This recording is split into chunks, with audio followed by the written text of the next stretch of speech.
Thank you for tuning in to the B&RS Show. Yo, bro, we've had some wild nights in the city.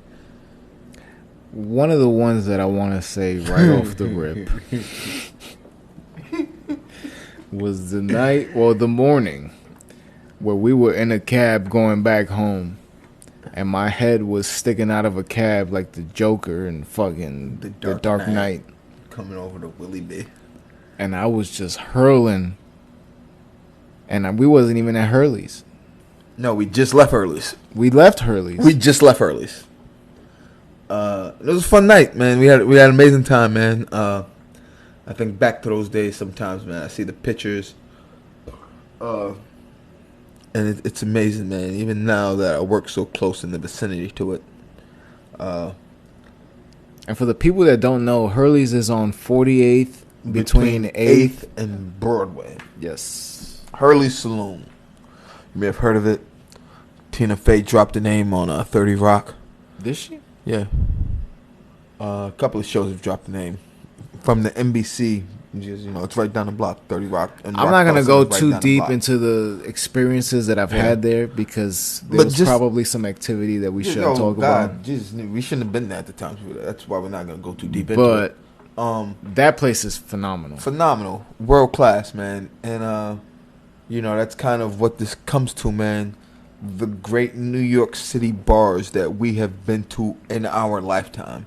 And I want to say, at this point, man, Hurley's may be one of the few that is still left open that we know of. There are a few others that we'll discuss later. But I'll say Hurley's, as far as, like, in the city, some of the places I've gone, some of the other places I've gone around that are still open because of rising rents, how leases go, how things go in business or what have you. Hurley's is one of the few staples I can say I've been to that's still open. But let's take a moment to recognize the ones that are no longer with us. I want to say that the home that I found in this place was irreplaceable. The amount of events that were produced at this venue, I don't even fucking know, bro. I think we did every kind of event at this place. They gave us full reins. And this is a place that was on West 8th Street. For a second until you said full range, I was thinking something else until you said full range. I said full reigns. That's what I said. I thought you said full reigns. I said full range. You said full reigns. That's my bad.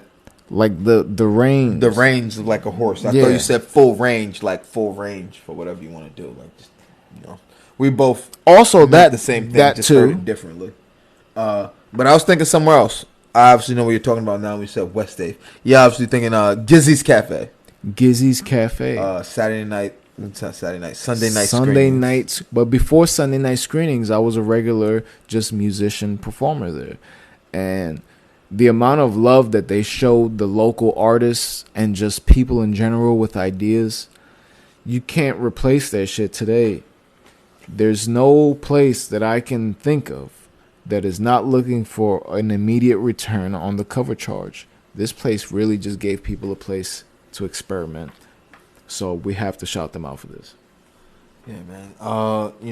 One of my favorite places that's, been reopened under the same name, what have you, through, other reasons. But not the same place, not the same owners, not the same people, bar staff, people I loved while I was there, man. Smith's Bar and Grill on 44th and 8th in the city, right in the middle of Times Square. Hell's Kitchen, right there on the border, what have you, whichever you want to call it. It's right there. You've been there with me a few times. I feel like you've always conquered that strip.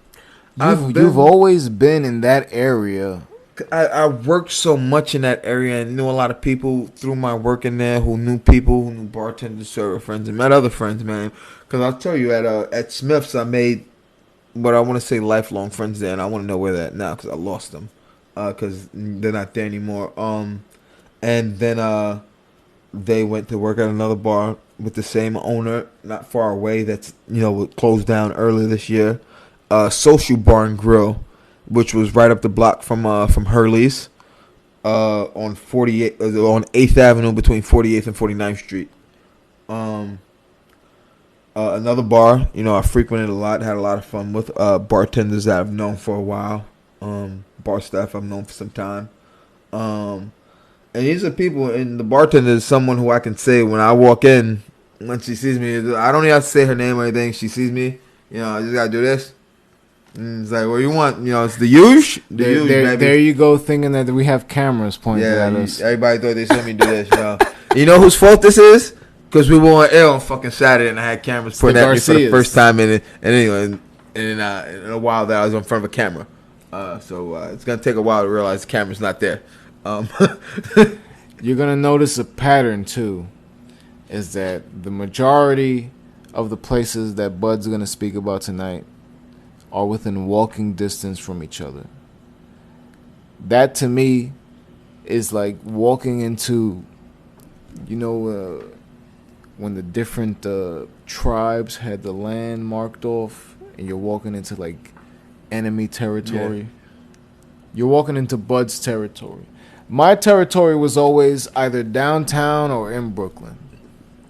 I like to stay with the hipsters. We had our fun. We have our fun with the hipsters. Obviously, we both frequent Pine Box Rock Shop quite often. Quite often. Still open. 12 Grattan? 12 Grattan Street, yes. 11206. Bushwick, Brooklyn, New York. We're not doing that East Williamsburg bullshit. The Morgan stop on the L train. Yes. Literally right up the stairs. Right up the stairs. This was the first place that gave us an opportunity to throw a party together. Yes, to put the whole team together and get our friends out and do a party. I think we did okay, not great. I think that was a good time. We're gonna say some stories, but for some reason, when we were allotted the time to go to Pine Box Rock Shop and actually test out our equipment, we decided that we were just going to film ourselves cutting a promo because we were feeling ourselves. That would make a nice video. Did we? No, we did. And we cut the video. We cut the video. But why didn't we take a lap? Why didn't we didn't know better. We didn't know better. We didn't know better. And you know what's funny? I know what you're alluding to, the USB hub story. When we overloaded the USB hub and shut down the sound system. It was beyond the USB hub. Because we didn't even have the software to trigger the fucking DJ equipment. I had to download some other shit called Mixer. This is a virtual DJ platform.